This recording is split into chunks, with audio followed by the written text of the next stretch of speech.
Itu harusnya kan content is king, packaging is queen kan. Nah sekarang di Indonesia tuh kebalik, orang lebih lihat ke packagingnya dulu, kemasannya menarik, isinya mau nggak karuan tuh orang malah bisa diterima itu.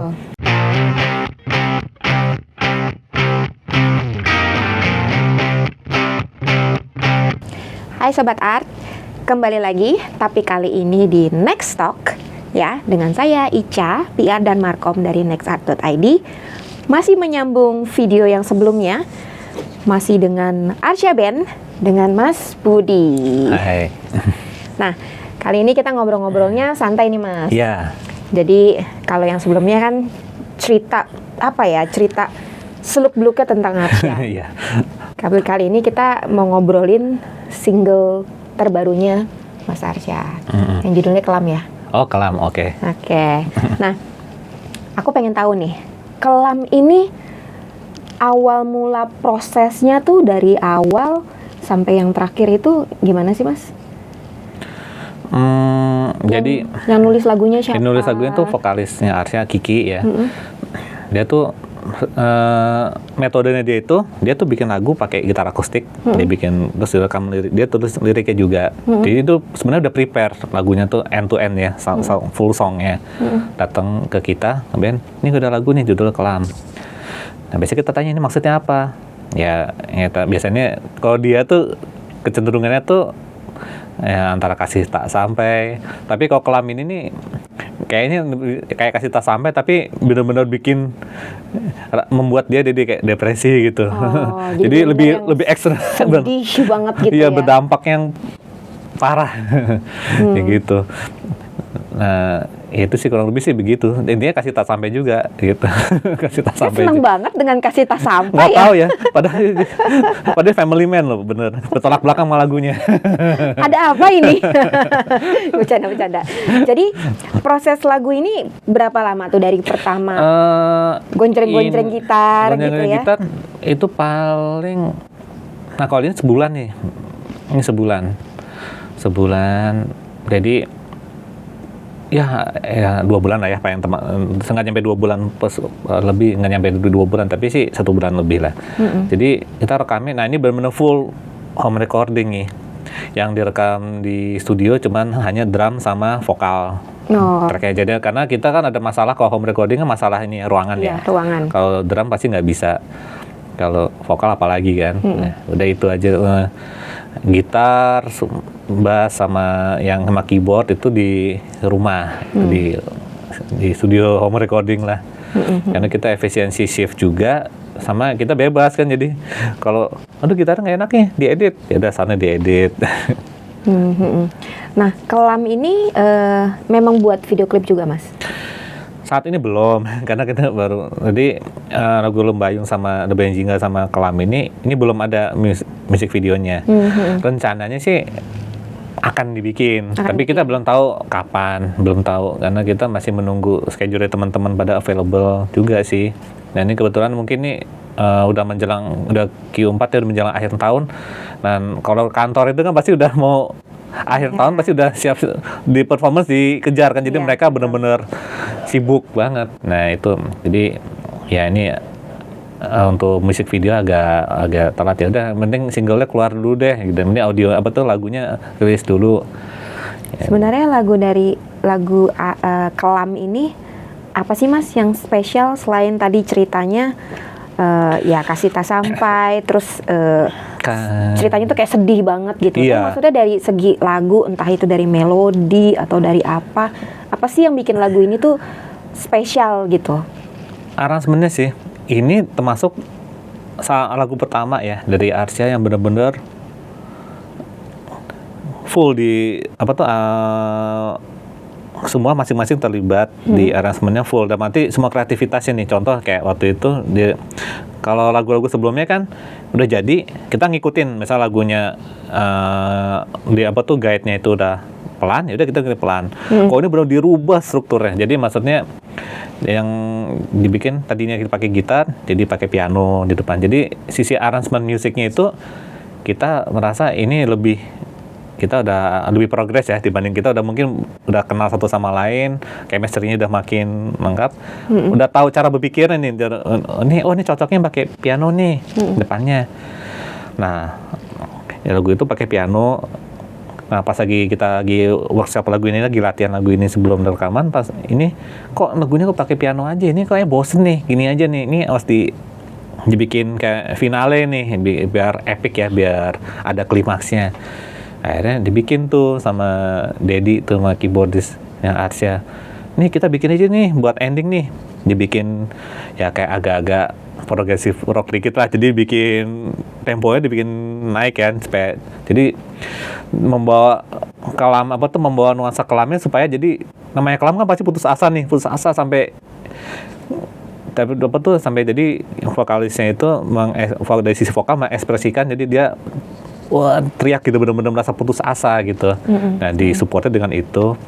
Nah, itu kita seneng tuh, jadi wah nih pas kita udah ngikutin nih, kita garap, jadi lagunya semua pada ngisi. Pas sudah selesai didengerin take-nya, wah enak ya, ini mantap nih begini nih, udah nih terus ini deh. Jadi kita tuh nggak nyangka gitu, jadi kalau bahasa ininya kayak orang kesambet ya waktu bikin, kok bisa begini ya, kita bisa jadi begini ya itu. Soulnya jadi ada gitu ya. Jadi kita jadi mulai bisa memahami lagunya gitu, maksud lagunya apa.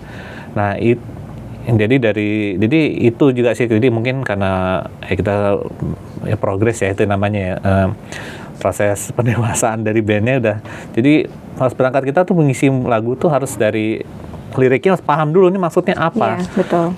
Isi lagunya gitu ya. Awalnya juga diisi kan pakai gitar nilon gitu ya, akustik. Dia mau membawa kesan kayak Spanish gitu. Jadi membawa kesannya bukannya kelam, jadi lebih ke playboy. jadi nggak nyambung nih, nggak bisa scrap lagi. Nah kita ulang lagi. Jadi intinya harus paham dulu lirik lagunya apa gitu. Nah, jadi betul. Kodenya apa nih? Kode kelamnya apa? Pokoknya kasih tahu sampai terus di tahap level yang ekstrim nih, putus asa itu entah mau gimana, pokoknya intinya depresi lah gitu. Wah udah, kita imajinasi masing-masing nih, gitu. Nah itu sih dari sisi songwritingnya, arrangement juga ini berkesan sih, karena kita masing-masing udah mulai melibatkan diri, dari 5 kepalanya udah terlibat gitu. Nah sama ada challenge-nya juga. Nah di sisi drum ini juga lagu pertama yang drumnya tuh hanya masuk di section endingnya aja. Jadi drummernya tuh masih santai dulu.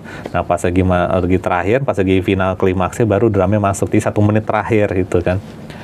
Nah challenge-nya adalah dia, drummernya Arsya ini kan dia biasa beatnya British kan. Kalau dia main lagu yang ini di luar comfort zone dia, dia butuh waktu lama untuk rekam yang benar nih. Pas lagi rekaman, wah nggak mantep nih, nggak. Padahal sebenarnya beatnya sederhana gitu. Jadi kembali lagi itu jadi, wah ini di proses pembelajaran banget di lagu ini. Pas hasil udah selesai, wah udah oke deh gitu. Nggak tahu mungkin dia happy apa nggak, tahu kok yang lain sih happy ya. Gitu. Tapi aku udah sempat denger sih lagunya. Lagunya. Iya, jadi nggak ketebak, karena kalau lagunya berapa 4 menit ya, misalnya 3 menit pertama itu aja kayaknya. Nah kita takutnya ini jangan sampai nih di tengah-tengah lagu orang skip nih, nggak denger endingnya nih. Nah gimana caranya? Udah kita isi pelan-pelan dikit-dikit yang ngarahin supaya nanti orang denger sampai habis gitu. Susah sih, tapi ya mudah-mudahan sih bisa. Nah Next Art ini kan ya kita ngomongin dunia digital nih. Next Art kan ya distribusi musik digital gitu kan. Jadi kita pasti obrolannya nggak jauh-jauh dari digital. Iya. Nah dari Arsya sendiri nih, terutama Mas Budi ya sebagai perwakilannya, melihat dunia digital ke depannya akan seperti apa sih Mas gitu loh. Dengan sekarang nih media promosi aja semua udah serba digital kan gitu ya. Makanya banyak banget yang harus kita pelajari sebenarnya. Iya, semakin betul. banyak, ada lagi yang baru, ada lagi yang baru betul. gitu kan. Kita terus belajar. Nah maksudnya Mas Budi ini ngelihat ini semua ke depannya apa sih, mungkin ada pendapat sendiri gitu kan? Kalau dari pribadi sih sebenarnya kita harus update ya, dan nanti harus mau update gitu. Kadang-kadang ke masalahnya dari teman-teman ini adalah kita bukan gaptek ya, tapi karena udah sibuk dengan kesibukan masing-masing, ini ketinggalan nih. Yang ada yang baru-baru. termasuk kita itu saya aja tadi tahu kaget tadi yang Mbak bilang tadi yang itu aplikasi yang Oh ya, aplikasi ya. Setelah ini kita syuting lagi, lanjut lagi. Banyak loh sobat art kita. Nah, itu baru tahu hari ini. Kita selama ini belum tahu gitu. Padahal saya termasuk yang lumayan update kan. Nah, itu jadi sebenarnya kita harus buka mata gitu, mata telinga itu harus penting tuh, karena kalau kita berhubungan dengan digital platform, dengan dunia digital ya, digital world kan, ya kita harus tahu apa yang terjadi di dunia digital itu, apakah ada yang baru atau yang ini sudah tidak relevan lagi, yang kita pakai itu sudah ada nggak relevan lagi karena udah ada yang menggantinya. Nah, kita harus siap itu cepat ngikutin. Ya. Kalau enggak ya nanti ketinggalan nanti. Iya, betul. Waduh, udah tahu ini belum? Hah, apa itu ya? Nah, itu maksudnya. Itu sering terjadi itu. Tapi optimis kan ya, maksudnya Arsya ini dengan segala hambatan yang karena saking banyaknya hal yang baru gitu kan, belajar ini, belajar itu, tapi tetap positif kan positif. Ya, mindset ya, kita kadang-kadang ada juga orang kan namanya orang lain-lain ya, ada yang senang dengan pembaharuan digital, ada yang enakan yang dulu deh nih, maksudnya promo tuh cari panggung ke panggung. Nah, masalahnya sekarang eranya nggak begitu. Nah, kita sekarang panggung lagi susah karena era pandemi. Orang mau bikin event aja masih susah kan, karena pasti terbatas dengan prokes dan jamnya nggak bisa, terbatas juga, nggak bisa sampai malam kan. Dan mau nggak mau kita supaya band kita bisa maju mana dari digital dulu nih gitu. Nah, caranya gimana ya? Kembali tadi, setiap ada yang baru kita harus tahu, minimal tahu dulu, kenal dulu, masalah nanti relevan dengan band kita atau musik band kita atau enggak, ya itu belakangan. Gitu. Ada pertanyaan kah dari mas-mas di depan sini? Siapa tahu ada yang pengen ini gitu, pengen bertanya. Bukan. Rencana kapan keluar single baru lagi, Mas? Nah, single baru, Mas. Nah, ini belum tahu ya. Ini kita masih in progress nih, single baru berikutnya. Kita mempersiapkan 2 lagu, tapi ini yang satu yang mau akan selesai. Ya, mudah-mudahan ya, kalau kita target sih belum tahu, tapi maunya sih bulan depan sih udah rilis lagi. Kita mau mencoba ya, kita rilis singlenya tuh bukan sporadis ya, maksudnya aktif gitu. Ini kita mencoba kelam sama digital, Lembayin Jingga sama kelam ini kan selang waktu cuma 4 minggu nih. Kayaknya kita mau mencoba seperti itu lagi. Jadi nggak selang waktu antara single ke single itu nggak terlalu jauh. Karena kita dulu kan alasannya kalau kita kedekatan jadi ntar fokus promo yang single yang sebelum ini malah nggak fokus kan, karena udah ada single baru kan. Nah, tapi pas kita rundingkan lagi, ya ini ya single yang sebelumnya nggak gerak juga, maksudnya masih jalan di tempat juga. Ya udahlah, sekalian aja lah masukin. Akhirnya kita sepakat udah untuk tidak terlalu lama beriris antar single. Tapi nanti musik videonya terpaksa nyusul karena kita kan keterbatasan schedule dan kita set budget lagi gitu. Jadi nggak bisa instan juga. Kalau musik karena home recording otomatis ada cutting cost banget kan. Jadi kalau MV kan nggak bisa, harus ke set kan tempatnya. Iya, betul. Syutingnya, proses syutingnya kan juga nggak instan. Betul, dan ngikutin produser itu saudaranya juga, dia bisanya kapan. Jadi kita yang ngikutin dia, bukan dia ngikutin kita. Iya, betul. Gitu. Belum lagi juga sesuai dengan story kan. Betul. Mau dibikin seperti apa story-nya. Dan itu nggak langsung juga, kadang-kadang story yang ini draft pertama, wah nggak cocok nih, Nah, terus karena kita nih bukan aktor ya bandnya, terus sebisa mungkin kita scene-nya nggak banyak nih di antar bandnya. Ya, tapi kata saudaranya kalau nggak mau banyak di scene-nya, berarti harus ada talent-nya, ada modelnya. Nah, itu extra cost lagi. Gitu. Nah, jadi serba salah kalau kita yang acting, kita bukan aktor, mukanya kaku semua. pas lagi kalau pakai talent lagi nanti ada kosnya. Nah, itu ya udah di tengah-tengah lah, best of both world aja gitu. Ya, oke deh, nanti deh pada bisa dulu. Tapi yang penting lagu, objektif kita, karena pemikiran saya, terutama saya ya, produknya itu adalah lagunya, musiknya gitu kan. Kalau MV kan lebih ke media tools untuk promo toolsnya. Jadi orang harus tahu produknya dulu apa. Jadi jangan packagingnya gitu, yang penting isinya dulu. Kadang-kadang saya suka melihat ya, mindset di Indonesia, tapi saya hanya apresiasi, nggak mau menyebutkan orang-orang itu harusnya kan content is king, packaging is queen kan. Nah sekarang di Indonesia tuh kebalik, orang lebih lihat ke packagingnya dulu, kemasannya menarik, isinya mau nggak karuan tuh orang malah bisa diterima itu. Betul. Itu nggak fair di situ. Sedangkan yang kontennya bagus karena packagingnya kurang diperhatikan, malah jadi nggak jadi apa-apa, malah diem aja gitu. Nah itu masalahnya. Itu menurut saya di Indonesia begitu. Ya, harusnya memang sinergi ya, harus bareng. Cuman ya kalau saya sih mikirnya yang penting produk kita lagu aja dulu, harus keluar gitu. Ya, karena memang itu yang dijual. Ya, betul, kan? Itu produknya, gitu kan. Produknya yang dijual ya itu lagu gitu. Jadi memang fokusnya harus ke situ sih sebenarnya. Nah orang Indonesia kebanyakan seneng gimmicknya, seneng Ya, sampulnya. Wah ini betul, keren nih ininya nih.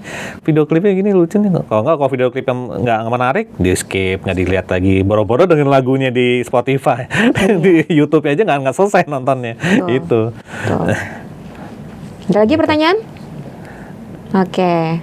Ada dari Mas Budi mungkin yang mau menyampaikan kepada Sobat Art yang tadi mungkin belum disampaikan di next podcast. Oh.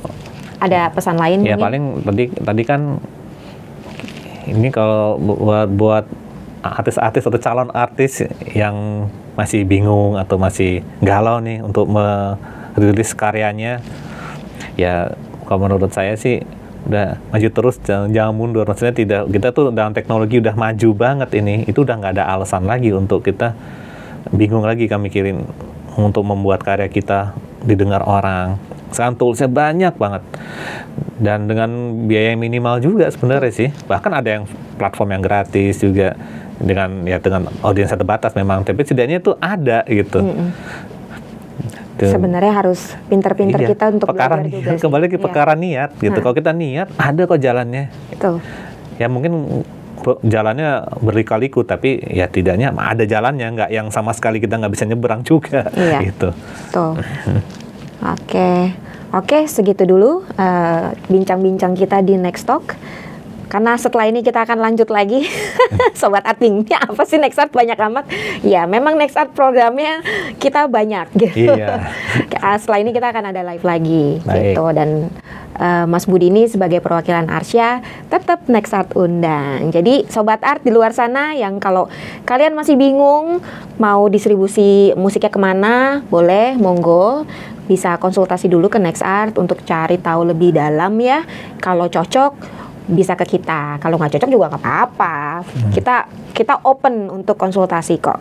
Dan kita akan sebisa mungkin support musisi lokal. Biar bagaimanapun musik-musik Indonesia ini karyanya hebat-hebat. Iya, dan itu setuju. harus kita angkat. Gitu. Oke, kita ketemu lagi di video-video berikutnya. Kita undur diri dulu. Sampai ketemu lagi ya. Dah.